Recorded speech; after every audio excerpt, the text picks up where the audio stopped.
Assembly ఎన్నికలని తలదన్నేలా sarpanch ఎన్నికలు జరుగుతున్నాయి.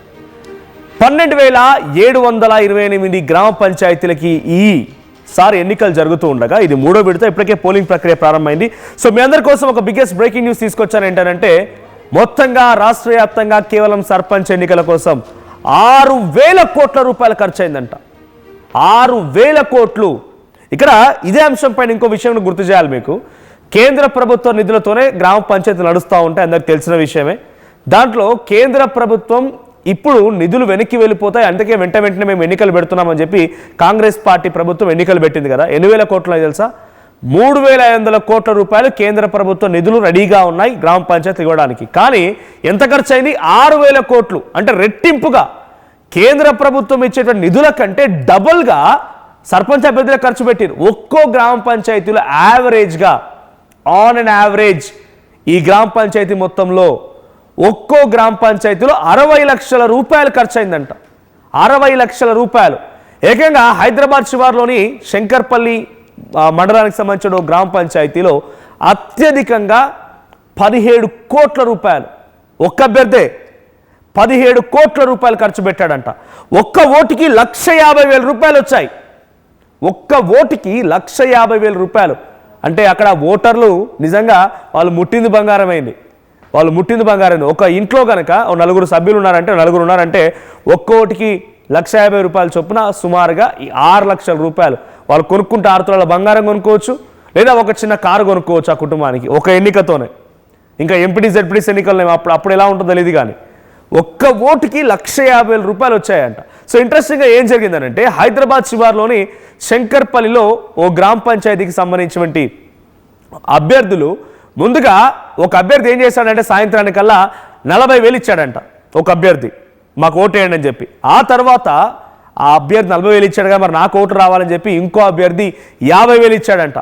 కొంత రాత్రి అయిపోయి చీకటి పడగానే మళ్ళీ ఇంకో అభ్యర్థి మూడో అభ్యర్థి వచ్చి 55,000 ఇచ్చాడంట.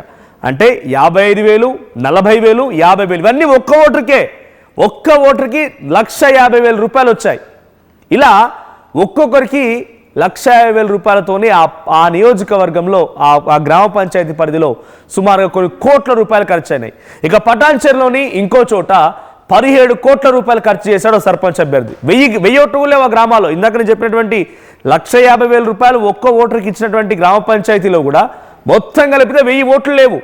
ఆ గ్రామ పంచాయతీలో 1,50,000 రూపాయలు ఇచ్చారంటే అర్థం చేసుకోండి ఒక్క ఓటుకి. పటాన్చెరులో కూడా 17 కోట్ల రూపాయల ఖర్చు అయింది. గ్రామాల్లో 1000 ఓట్లు కూడా లేవు. ఒక్కొక్కరికి యావరేజ్గా 10,000, 20,000 రూపాయల చొప్పున పంచుకుంటూ వచ్చారంట. మందులు, గిఫ్ట్లు, చీరలు. ఉంగరం గుర్తు వచ్చిన ఆయన వెండి ఉంగరాలు ఇచ్చాడంట, బంగారు ఉంగరాలు ఇచ్చాడంట.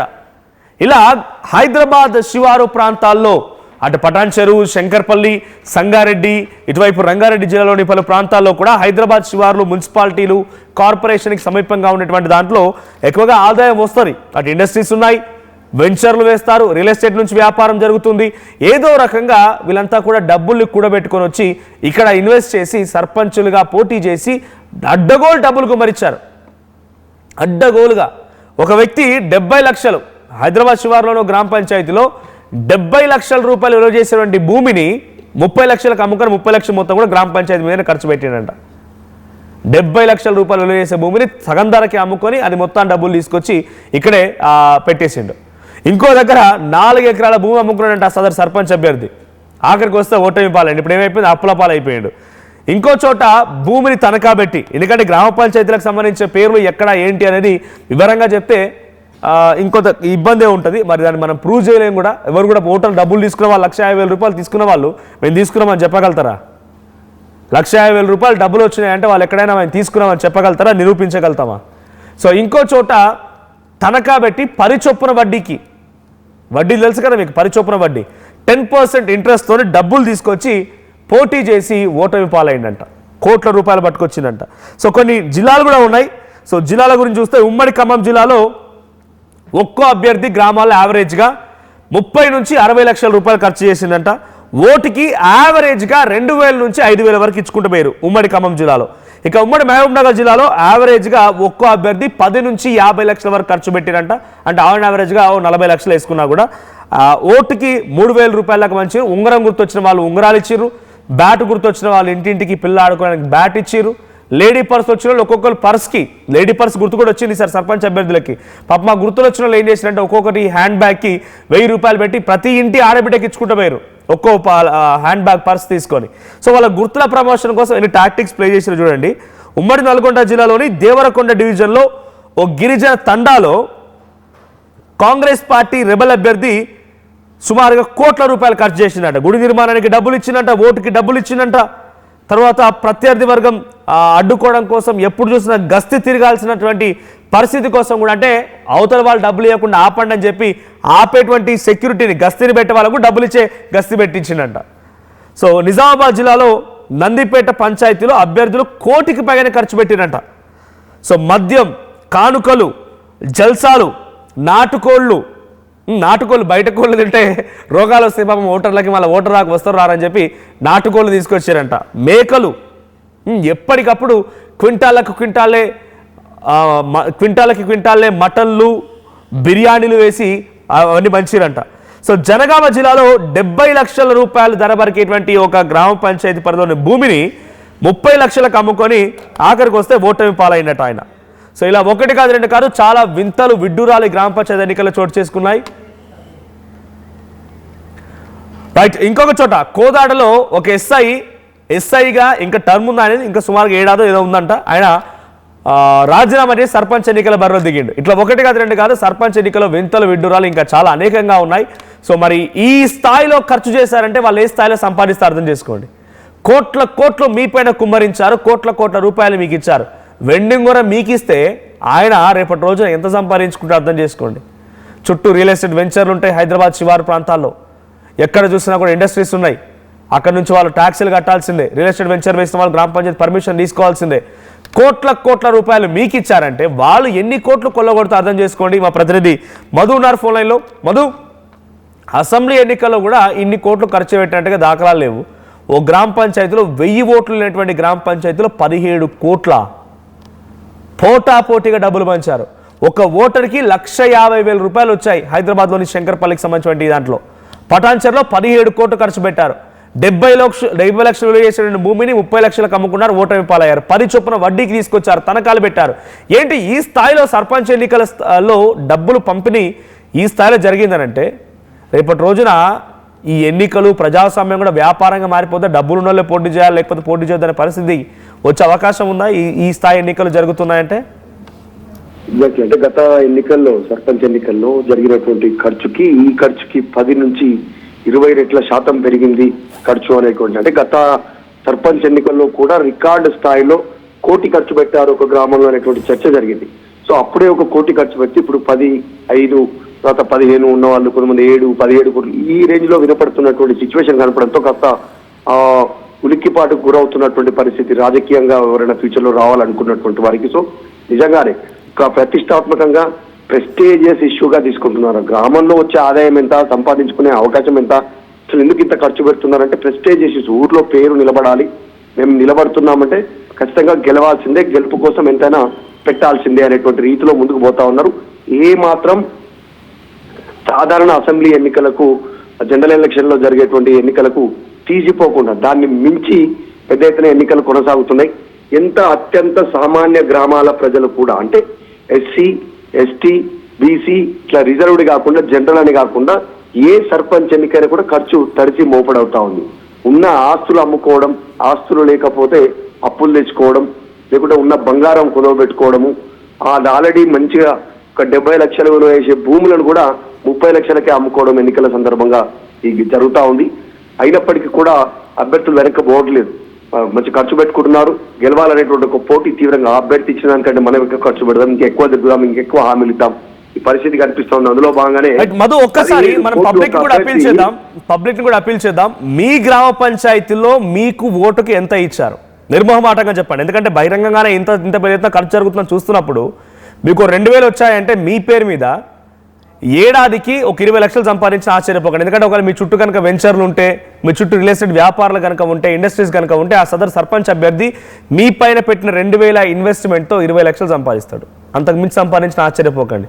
లేదు, ఒక ఏడాదికి యావరేజ్గా చిన్న గ్రామాలైనా కూడా 20,000 సంపాదించగలుగుతాడు. సో మీ గ్రామ పంచాయతీలో బహుశా గతంలో సర్పంచ్గా పోటీ చేసిన వాళ్ళు చాలామంది కూడా అప్పుల పాలయమని బలమరణానికి పాల్పడ్డవారు ఉన్నారు, కొంత ఇబ్బంది పడ్డవారు ఉన్నారు, రకరకాలుగా వారంతా బాధపడి చనిపోయిన వారు కూడా ఉన్నారు. అటువంటి పరిస్థితుల్లో నుంచి మళ్ళీ సర్పంచ్ ఎన్నికలు రాగానే ఈ స్థాయిలో ఖర్చు పెడుతున్నారంటే అర్థం చేసుకోండి. ఒకసారి మీ గ్రామ పంచాయతీ ఏంటి, అక్కడ ఎంత మేర ఖర్చు జరిగింది, సార్ పోనీ మీ గ్రామ పంచాయతీ పేరు చెప్పకపోయినా కూడా మీకు ఎంత డబ్బులు ఇచ్చారో కామెంట్ చేయండి. మీ ఊర్లో ఎంత బలికింది మీ ఓటు ధర ఎంత బలికిందని నేను కామెంట్ చేసే ప్రయత్నం చేయండి. సో మీ ఊర్లో డబ్బులు పంచారా, ఎంత ఇచ్చారో కామెంట్ చేయండి అని అంటే 100% మంది డబ్బులు పంచారంటే అవుననే చెప్తున్నారు. 100% వాళ్ళంతా కూడా మాకు డబ్బులు ఇచ్చారని చెప్తున్నారు. సో కొన్ని కామెంట్స్ కూడా వచ్చాయి, ఇక్కడ కామెంట్స్ కూడా చూసే ప్రయత్నం చేద్దాం. కామెంట్స్లో ఫస్ట్ కామెంట్ వచ్చేసి 5,000 రూపాయలు పెంచారంట, ఓటుకి 5,000 రూపాయలు పెంచారంట. సో ఓటుకి 5,000 రూపాయలు అంటే మీ గ్రామంలో ఎన్ని ఓట్లున్నాయి చెప్పండి, ఆ ఓట్లకి ఎంత ఖర్చు అయిందో అర్థం చేసుకోవచ్చు మనం. సో ఒక్కో అభ్యర్థి 5,000 రూపాయలు చొప్పున ఇచ్చారంటే యావరేజ్గా 2-3 అభ్యర్థులు కనుక ఉంటే మీకు ఒక్కొక్కరికి 10 నుంచి 15,000 వచ్చినట్టే. సో దీంట్లో కామెంట్ చేసిన దాంట్లో గుంటెబోయిన సతీష్ 2,000 ఇచ్చారని కామెంట్ చేశారు, రవికిరణ్ 5,000 అని కామెంట్ చేశారు. సో మీ గ్రామ పంచాయతీలో ఒక్క ఓటుకి ఎంత ధర పలికిందో కామెంట్ చేసే ప్రయత్నం చేయండి. మధు కంటిన్యూ.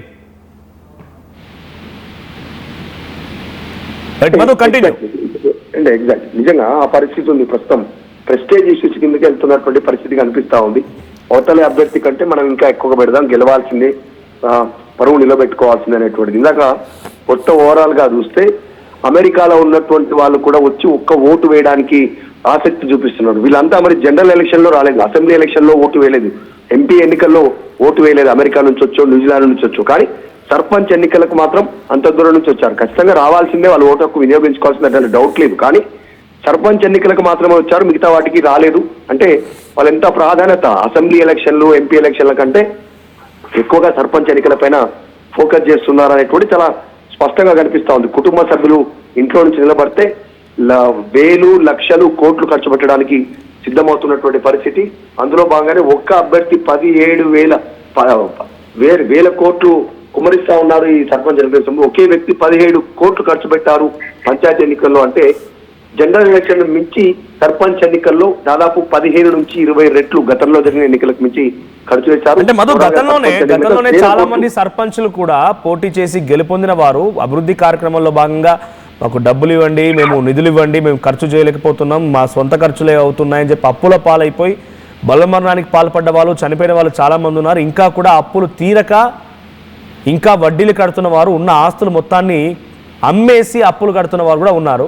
అంత అప్పుల బారిన పడ్డారు. సర్పంచ్ ఎవరు కూడా పోటీ చేయడం లేదు, వెనకడుగు వేస్తున్నారు అనేటువంటి విషయాన్ని కూడా మనం గతంలో చూసాం. అంటే నామినేషన్ సమయానికల్లా వెనకడుగు వేశారని వార్తలు చూసాం. కానీ నామినేషన్ వేసిన వాళ్ళు ఆ ఎక్స్పీరియన్సెస్ని చూసి వాళ్ళ కళ్ళెదితే ఓ సర్పంచ్ ఇంతలా అప్పుల పాలైపోయి ఉన్నదంతా అమ్ముకొని ఇప్పుడు చాలా దౌర్భాగ్యమైన పరిస్థితిలో ఉన్నాడని చెప్పి సిచ్యువేషన్ గమనించాక కూడా ఏ ధైర్యంతో ఖర్చు పెడుతున్నారు ఇవన్నీ కూడా. అంటే ఇంతటి స్థాయిలో యావరేజ్గా ఒక్కో గ్రామ పంచాయతీలో 60 లక్షలు ఖర్చు అయింది. నాకు తెలిసి 5 ఏళ్లలో కూడా ఇంత నిధులు వస్తాయో రావు.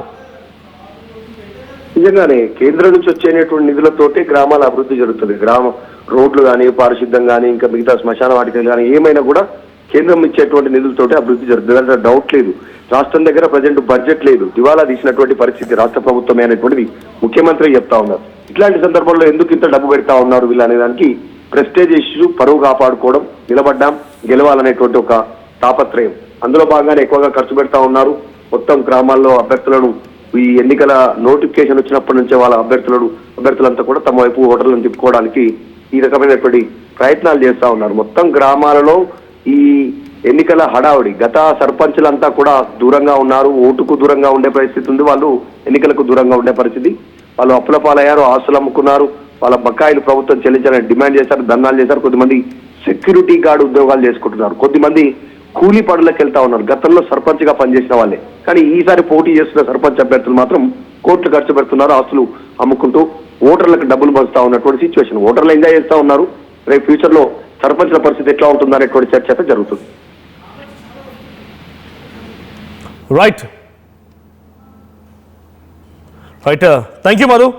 సో ఒక్క ఓటర్కి 1,50,000 రూపాయలు ఇచ్చారంట హైదరాబాద్ శంకర్పల్లిలో. పటాన్చెరులో 17 కోట్లు ఖర్చు అయిందంట ఒక్క అభ్యర్థి.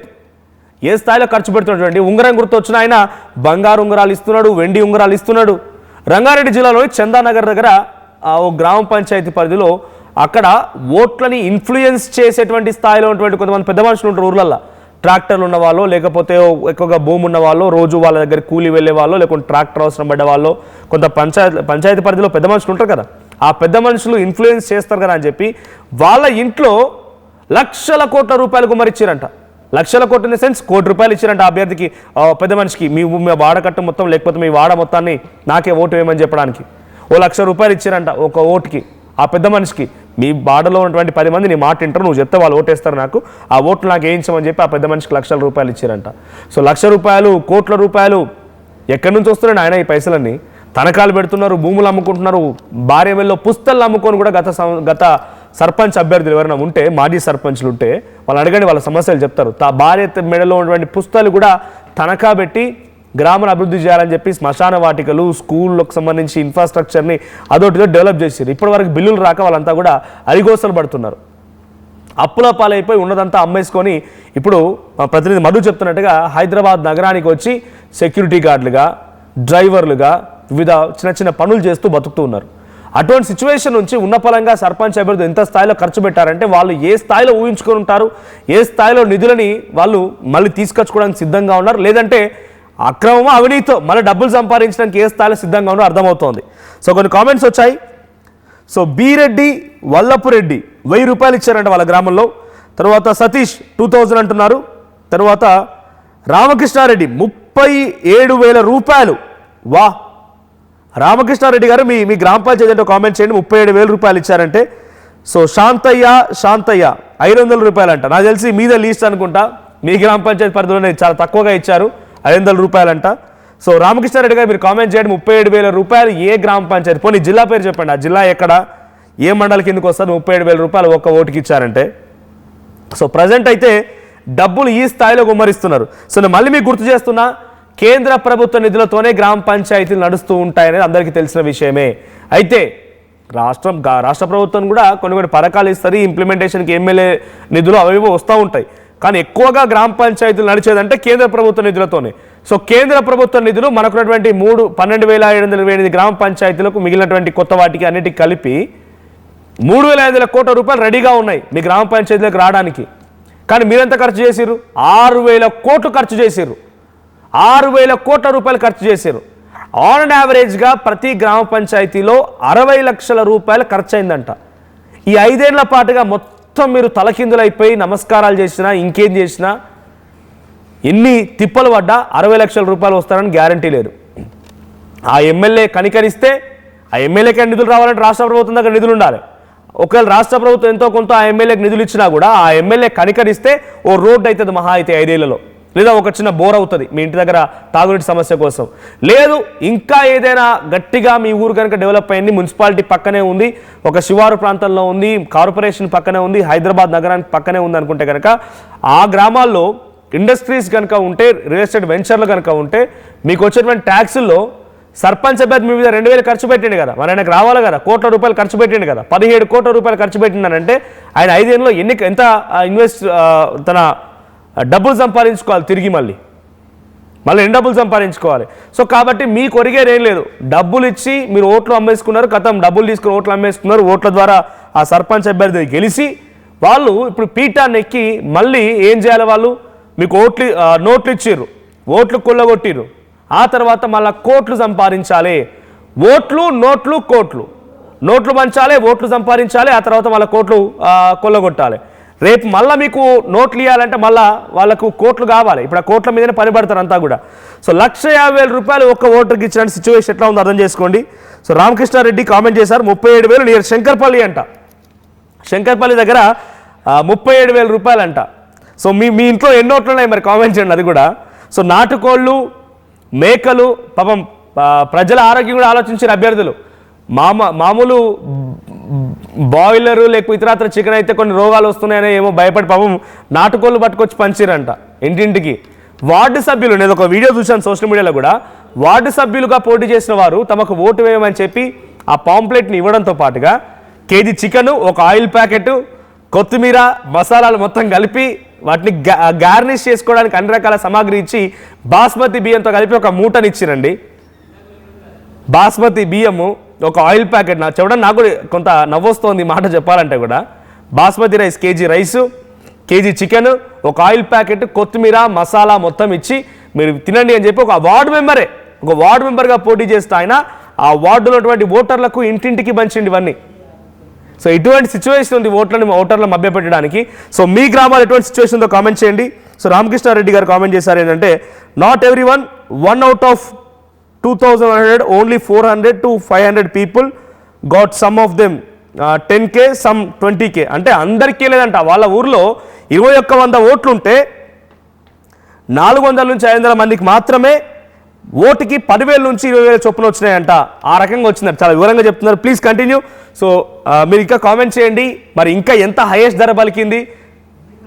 సో ఒకవేళ కనుక మీరు మాట్లాడతానంటే స్పెషల్ ఒకసారి పబ్లిక్ కాల్స్ కూడా ఇవ్వండి. పబ్లిక్ మాట్లాడాలి ఆలోచనలో ఉన్నారు వాళ్ళు, ఎందుకంటే చాలా వివరంగా చెప్తున్నారు కాబట్టి. సో కేదార్నాథ్ సిహెచ్ ఆయన కామెంట్ చేశారు, మనీ లేకుండా ఓట్స్ వేయరు ప్రజెంట్ సిచ్యువేషన్లో, డబ్బులు ఇవ్వకుండా ఓట్స్ వేయరు. నిజంగానే రాత్రి 1 గంట 2 అయ్యేది గ్రామ పంచాయతీలలో ఎన్నికలు జరుగుతున్నట్టు పాపం ప్రజలు పడుకోవడానికి.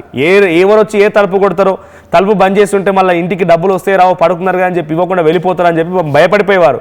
బిక్కుమంటూ అభ్యర్థి ఎప్పుడు వస్తాడు, ఎప్పుడు పైసలు ఇస్తారని చెప్పి వాళ్ళ వైపే చూస్తూ ఉండేవారు. డబ్బులు లేకుండా నిజంగానే ప్రజలు ఎట్లా అయిపోయారంటే అది చాలా తప్పు. మిమ్మల్ని మీరు చాలా దారుణంగా అమ్మేసుకుంటున్నారు. మీ జీవితాన్ని, మీకున్నటువంటి విలువైనటువంటి మీ జీవితాన్ని, మీ సమయాన్ని అమ్మేసుకుంటున్నారు. 2,000 రూపాయలతో ఒరిగేదేంది? గట్టిగా తిప్పి కొడితే 2 కేజీల మటన్ రాదు. 2,000 రూపాయలకు మీ ఓటు అమ్ముకున్నారంటే ఇక మీ పరిస్థితి ఏందో అర్థం చేసుకోండి. అదేదో మ్యాండేట్ అయిపోయింది, ఇవ్వకుంటే మేము ఓటు వేయమన్నట్టుగా మ్యాండేట్ అయిపోయింది. హైదరాబాద్లో చదువుకున్న పిల్లలు లేకుండా ఉద్యోగస్తులు కూడా నాకు ఛార్జీలు రాలే, అందుకే ఛార్జీలు వాళ్ళు వేస్తారు. ఛార్జీలు రాకపోతే ఇంటికి వెళ్ళి ఓటేయరా? ఇది సిగ్గుతప్పిన విషయం కదా. చదువుకున్న వాళ్ళు మీలాంటి వాళ్ళు కూడా ఛార్జీలు రాలేదు ఇంటికి వెళ్ళి ఓటేయమంటే ఎంత దిక్కుమాల విషయం ఇది. ఛార్జీలు కావాలన్నా? ఇంకా కామెంట్స్ వస్తున్నాయి. కేదార్నాథ్ సిహెచ్ 60 lakhs యావరేజ్గా ఒక సర్పంచ్ ఖర్చు చేశారు. ఎస్. సో నిజామాబాద్లో 3,000 రూపాయలు ఇచ్చారంట. We don't took but my village. So ఆయన తీసుకోలేడు పాపం, రామకృష్ణారెడ్డి గారు తీసుకోలేదంట. మీ ఇంట్లో ఎన్ని ఓట్లు వచ్చాయని అడిగాను కదా ఇందాక. రామకృష్ణారెడ్డి కామెంట్ చేశారు, మేము తీసుకోలేదు ఇంట్లో ఓట్లు అంటున్నారు. మా ఇంట్లో మేము తీసుకోలేదు, బట్ మా విలేజ్లో most of the people are benefited. వాళ్ళ విలేజ్లో చాలా మందికి బెనిఫిట్ అయిందంటే కానీ పాపం ఆయన తీసుకోలేదంట. సో మీరు చాలా నిజాయితీపరమైనటువంటి ఓటర్ అండి. రామకృష్ణారెడ్డి గారు కామెంట్ చేశారు కానీ మీరు చాలా నిజాయితీ గల ఓటర్. సో మీ నిజాయితీని మేము డెఫినెట్గా అప్రిషియేట్ చేయాల్సిందే, మీరు నిజంగా డబ్బులు తీసుకోకపోతే. సో ఆ రకంగా మోటివేట్ చేయండి పబ్లిక్ని కూడా, మీతో పట్టున్న వాళ్ళని కూడా. ఇంత డబ్బులు తీసుకున్నారంటే ఆ గ్రామంలో ఎంత డబ్బులు కొల్లగొడుతున్న సర్పంచ్ అభ్యర్థి చెప్పండి. సో ఈ స్థాయిలో ఖర్చు అయిందంట. సో 17 కోట్ల రూపాయలు ఒక సర్పంచ్ అభ్యర్థి ఖర్చు పెట్టాడంటే అర్థం చేసుకోండి. రేపటి రోజున ఎవరైనా సామాన్యులు కనుక బరిలో ఉండాలి, పోటీ చేయాలి, ఆ గ్రామానికి ఏమైనా సేవ చేయాలి, లేకపోతే ఒకసారి సర్పంచ్ పదవి అనుభవించాలన్న వాళ్ళకి ఎన్ని కోట్లు ఖర్చు కావాలి? ఉన్నదంతా తనఖా పెట్టేసిరు, ఉన్నదంతా ఆస్తులు అమ్మేసుకున్నారు, సర్పంచ్ అభ్యర్థులుగా పోటీ చేసిరు, గెలిచిరు. ఏం ఉపయోగం? రేపటి రోజున నిధులో మన్నో మశానం వస్తే ఆ సర్పంచ్ అభ్యర్థులకి గ్రామానికి సేవ చేసిన పుణ్యమైన దక్కుతుంది. ఏం రాకపోతే ఏం లేక మళ్ళా ఉన్న మిగిలిన దాన్ని కాస్త అమ్మేసి మళ్ళీ గ్రామానికి వేయాలి. రేపటి రోజున పెన్షన్ రాకపోతే మీ నియోజకవర్గ ఎమ్మెల్యేలు ఎవరేమన్నారు? ఆ ఎమ్మెల్యే మాకు పెన్షన్ ఇప్పిస్తడం మీద వాళ్ళ కనీసం వాళ్ళ జోలు కూడా రాదు. మీ ఊర్లో నీళ్ళు వస్తలేవంటే సీఎంని అన్నారు, మీ ఊర్లో పెన్షన్ వస్తలేదంటే ఎమ్మెల్యేని అన్నారు, మీ ఊర్లో రేషన్ కార్డులు వస్తలేవనంటే ముఖ్యమంత్రి రేవంత్ రెడ్డినో లేకపోతే ఆ నియోజకవర్గ ఎమ్మెల్యేనో ఎవరు ఏమన్నారు? నేను డైరెక్ట్గా తెలంగాణ యాసలో మీకు చెప్పాలనుకుంటే కనుక సర్పంచ్ని బండ బూతులు తిడతారండి. తెలంగాణలో బూతులకు సంబంధించి మీకు తెలిసిందే ఇక ఊర్లో ఎట్లుంటుంది అనేది. బండ బూతులు. సర్పంచ్ పలానా ఆయన చేయగానే నాకు పెన్షన్ రాలేదంటారు. అక్కడ సమస్య ఏమన్నా కానివ్వండి, పలానా సర్పంచ్ చేయగానే నాకు పింఛన్ రాలేదంటారు. సర్పంచ్ని చాలా గలీజ్గా మాట్లాడతారు. అర్థం చేసుకోండి ఇక. సో మీరు ఇన్ని కోట్ల రూపాయలు డబ్బులు ఖర్చు పెట్టి మీరు ప్రజాసేవ చేస్తే ఏం కాదు, లేదంటే ప్రజలను లూటీ చేసి వాళ్ళ చాటు మార్గాన డబ్బులు సంపాదించే ప్రయత్నం చేస్తే కనుక డెఫినెట్గా ఆ బూతులు కానీ లేకపోతే ఆ దూషణలు కానీ వాళ్ళు తిట్టేటువంటి తిట్లు కానీ ఆ శాపనార్థాలు కానీ డెఫినెట్గా అనుభవించక తప్పదు, ఆ మాట వినక తప్పదు. సో ఈ స్థాయిలో డబ్బులు తీసుకున్న వారు మీకు కూడా ఆ సర్పంచ్ అభ్యర్థి పని చేయకపోతే సైలెంట్గా ఉండాల్సిందే. 2,000 రూపాయలు మీకు ఇచ్చిన ఆయన రేపు రోజున పింఛన్ రాలేదంటే ఆయనకు 10,000 రూపాయలు పింఛన్ పెట్టిస్తాడా? 2,000 రూపాయలు మీకు ఓటు కొనుక్కున్నాడంటే మీ ఓటును కొనుక్కున్న ఆయన రేపటి రోజున మీకు పింఛన్ రావాలంటే 10,000 రూపాయలు లేనిది ఆ పింఛన్ పెట్టిస్తాడా? ఆయన ఏమంటాడు, నేను అడుగుతలేనమ్మా, పైన స్థాయి అధికారి అడుగుతాడు, పాపా ఎంఆర్ఓ పేరు చెప్పో, ఆర్ఐ పేరు చెప్పో, లేకపోతే ఆ ఎంపీడీఓ పేరు చెప్పు, నాకు తెలియదు, నాకు రూపాయి వద్దల్లి, నీ పైసలు నాకేందుకు, నీకు సేవ చేయనీకే వచ్చినా అని చెప్పి బయట తప్పించుకొని ఎంపీడీఓ పేరు చెప్పి వాళ్ళ వీళ్ళ పేరు చెప్పి 10,000 రూపాయలు కనీసం మీ దగ్గర వసూలు చేసే ప్రయత్నం చేస్తాడు. సో ఓటు అమ్ముకున్నారంటే డెఫినెట్గా రెడీగా ఉండండి, రేపటి రోజు మీకు ఏ పని కావాలా మళ్ళీ మీరు దానికి తగ్గట్టుగా మూల్యం చెల్లించుకోవాల్సిందే. సో మీరు కామెంట్ చేయండి. సో ఏతితా S Reddy, so people should change in the society and will change automatically. ప్రజలు మారాలి, నిజంగానే ప్రజలు మారితేనే ఆటోమేటిక్గా సమాజం మారుతుంది, ఆ ప్రజాప్రతినిధుల యొక్క తీరు మారుతుంది, రాజకీయ నాయకుల తీరు మారుతుంది. మీ ఓటును ఎన్ని రోజుల వరకు మీరు డబ్బుతో అయితే అమ్ముకుంటారో, మిమ్మల్ని మీరు అమ్ముకుంటారో, ఆ రోజు వరకు డెఫినెట్గా ఇటువంటి ఒక దౌర్భాగ్యమైన పరిస్థితి మీ గ్రామాల్లో నీళ్లు లేకుండా, మీ గ్రామాల్లో రోడ్లు లేకుండా, సకల సదుపాయాలు లేకుండా ఇబ్బంది పడాల్సిందే. అడగండి, మీ గ్రామ పంచాయతీ పరిధిలో ప్రభుత్వ పాఠశాల ఉంటే ఒక్కసారి ఎవరైనా పోయి ఆ పాఠశాల చూడండి, ఆ స్కూల్ చూడండి, పైన పెచ్చులూడు పడతాయి, కనీసం ఫ్యాన్లు ఉండవు, కూర్చోడానికి కుర్చీలు ఉండవు, బల్లలు ఉండవు, రాయడానికి చాక్ పీసులు ఉండవు, స్కూల్ బోర్డులు ఉండవు, టెక్నాలజీ 6G మన రీల్స్ చూసి మంచిగా టెక్నాలజీ ఇంప్లిమెంట్ అవుతుంది అని చెప్పి సంతోషపడమే కాదు, మన పిల్లలు ఎలా చదువుతున్నారో కూడా ఆలోచించాలి కదా. వాటిని అభివృద్ధి చేయమని అడగండి, ఎవరైనా దమ్ము ఉంటే. ఆ స్కూల్ పిల్లలకు పెట్టే తిండిని చక్కగా మంచి పోషకాహారం పెట్టమని అడగండి. మీరు వెళ్ళేటువంటి రోడ్డు సరిగ్గా చేయమనండి. మీ ఇంటి ముందు మురిక్కాలు ఉంటే ఆ మురిక్కాలని సాఫ్ చేయమని చెప్పండి. అంతేగాని డబ్బులు తీసుకొని మిమ్మల్ని మీరు అమ్ముకొని ఇంత దుర్మార్గమా? ఇక్కడ మహేష్ కుమార్ కామెంట్ చేశారు, 500 రూపాయలు ఇచ్చారంటే కాంగ్రెస్ పార్టీ అంటే 500 రూపీస్ కాంగ్రెస్ ఇచ్చింది. ఏది అధికార కాంగ్రెస్ పార్టీ 500 రూపాయలు ఇచ్చిందా? సో అభ్యర్థులు ఎమ్మెల్యేలు కూడా వాళ్ళ సపోర్ట్ చేసేటువంటి అభ్యర్థులకి సపోర్ట్ చేయడానికి వాళ్ళు కూడా కోట్ల రూపాయలు అభ్యర్థులకు ఇచ్చారు. ఆ అభ్యర్థులు స్వతహాగా ఖర్చు చేసిన డబ్బులు ఉన్నాయి, పై స్థాయి నుంచి ఎమ్మెల్యేలు ఇచ్చిన డబ్బులు ఉన్నాయి. సో గ్రామ పంచాయతీలో ఈ వారం 10 రోజుల నుంచి ఒక పండగ వాతావరణం మీకు ఇవాళతో అయిపోయింది. రేపు మేము కనీసం మీ దిక్కు చూసినట్టు కూడా ఉన్నాడు. ఇక కనీసం వార్డు మెంబర్ ఉన్నారు ఆయన, ఏ బిడ్డ నువ్వు బాగున్నావా అని చెప్పి ఇన్ని రోజుల పాటు హైదరాబాద్లో ఉన్నాయన కూడా బాగున్నావా, ఎట్లున్నారు, భార్య పిల్లలు ఎట్లున్నారు, వస్తున్నావా, మరి రావాలి నాకు ఓటేయాలని చెప్పి అడిగిన ఆయన రేపటి రోజున ఫోన్ చేస్తే చెప్పు ఏం కావాలి, ఎందుకు చేస్తున్నావు అంటే డైరెక్ట్ ఆయన నువ్వు కనీసం మీ వైపు చూసేటోడు కూడా ఉన్నాడు. అదే మీరు నిజాయితీగా ఓటేసి ఉంటే వాడిని గల్లా బట్టి అడిగేటువంటి ధైర్యం మీకు ఉండేది, ఓ శక్తి మీకు ఉండేది. ఇవాళ ఏమైపోయింది? ఏం లేదు. ఇక అందరం ఓట్లు అమ్మేసుకున్నారు, ఒకరి మొహలోకాలు చూసుకుంటూ రోడ్ అయితే లేదు రాండి, ఏమవుతుంది బిడ్డ, మన బతుకులకి ఇంతే, మన గ్రామాలకి ఇంతే అని చెప్పి మళ్ళీ కన్నీరు పెట్టి ఏడుస్తారా? మన బతుకులకి ఇంతే, మనకు అభివృద్ధి చేసేవాడు ఉన్నాడు, మనకు రోడ్ వేసేవాడు అని చెప్పి మళ్ళీ ఏడుస్తారా? ఇదే బుద్ధి ముందుగా ఓటేసే ముందు, ఒక అభ్యర్థిని గెలిపించే ముందు ఉంటే బాగుండేది. సో మీరు కూడా మీ గ్రామ పంచాయతీలో ఎంత ఖర్చు అయింది, మీ ఒక్క ఓటుకి ఎంత ఇచ్చారో చెప్పి కామెంట్ చేసే ప్రయత్నం చేయండి. పటాన్చెరులో 17 కోట్ల రూపాయలు ఒక అభ్యర్థి ఖర్చు పెడితే ఒక్కో ఓటుకి 1,50,000 రూపాయలు ఇచ్చారంట. సో మీ గ్రామ పంచాయతీ పది ఎట్లా ఉందో కామెంట్ చేయండి. సో ఇక్కడ ఇంకో కామెంట్ వచ్చింది, కాంగ్రెస్ 3,000 రూపాయలతో పాటుగా ½ కేజీ చికెన్, ఒక చీర. వా, 300 రూపాయలు, సారీ 300 రూపాయలు ½ కేజీ చికెన్ అంటే ఒక 150 రూపాయలు వేసుకున్నా కూడా 450, ఒక చీర ఒక 500 వేసుకుని 1000 రూపాయలు వచ్చినాయి. So by targeting 2 or 3 builders, developers or resort owners, they secure a profit, whereas they gain nothing direct from the villagers themselves. So Ramakrishna Reddy comment ఏంటంటే నేను చెప్పిన అదే నిజంగా ఇందాక, రియల్ ఎస్టేట్ వ్యాపారుల నుంచో, లేకపోతే రిసార్ట్ల నుంచో, లేకుంటే బిల్డర్స్ నుంచో, అక్కడ చుట్టుపక్కల వెంచర్ల నుంచో వాళ్ళని టార్గెట్ చేసి వాళ్ళ దగ్గర నుంచి డబ్బులు కొల్లగొట్టడమే ఇక్కడ సర్పంచ్ అభ్యర్థులు నెక్స్ట్ టార్గెట్గా పెట్టుకొని కోట్ల రూపాయలు కొల్లగొడతారు. సో నేను ఓటుకు డబ్బులు తీసుకోలేదు, 4 ఓట్లు ఉన్నాయని చెప్పి Vadla Krishnachari, very good, we appreciate you. నిజాయితీగా మీరు ఓటేసారు కాబట్టి రేపటి రోజున మీ గ్రామం పరిధిలో లేకపోతే మీ ఇంట్లోనైనా ఏదైనా సమస్య వస్తే గల్లా బట్టి అడిగేటువంటి ధైర్యం మీరు చేయగలుగుతారు. సో మీరు కూడా కామెంట్ చేయండి, మీ గ్రామ పంచాయతీలో ఓటుకి ఎంత ఇచ్చారు ఏంటి అనేది.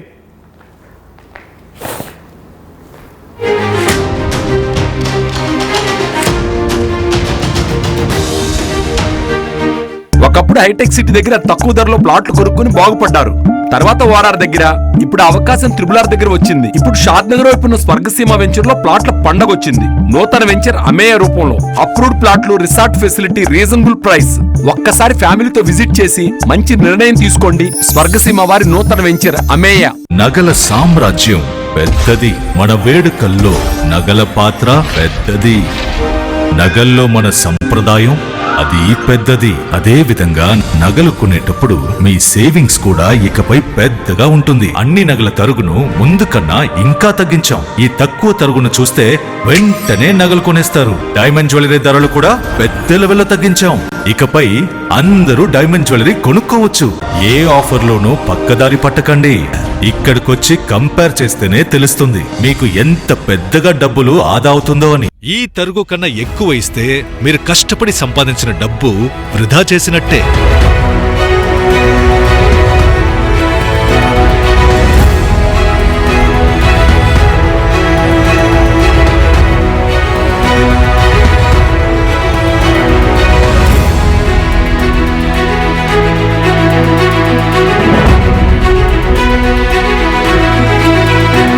లలితాలో నగలు కొనండి, ఎక్కువ డబ్బులు ఆదా చేయండి.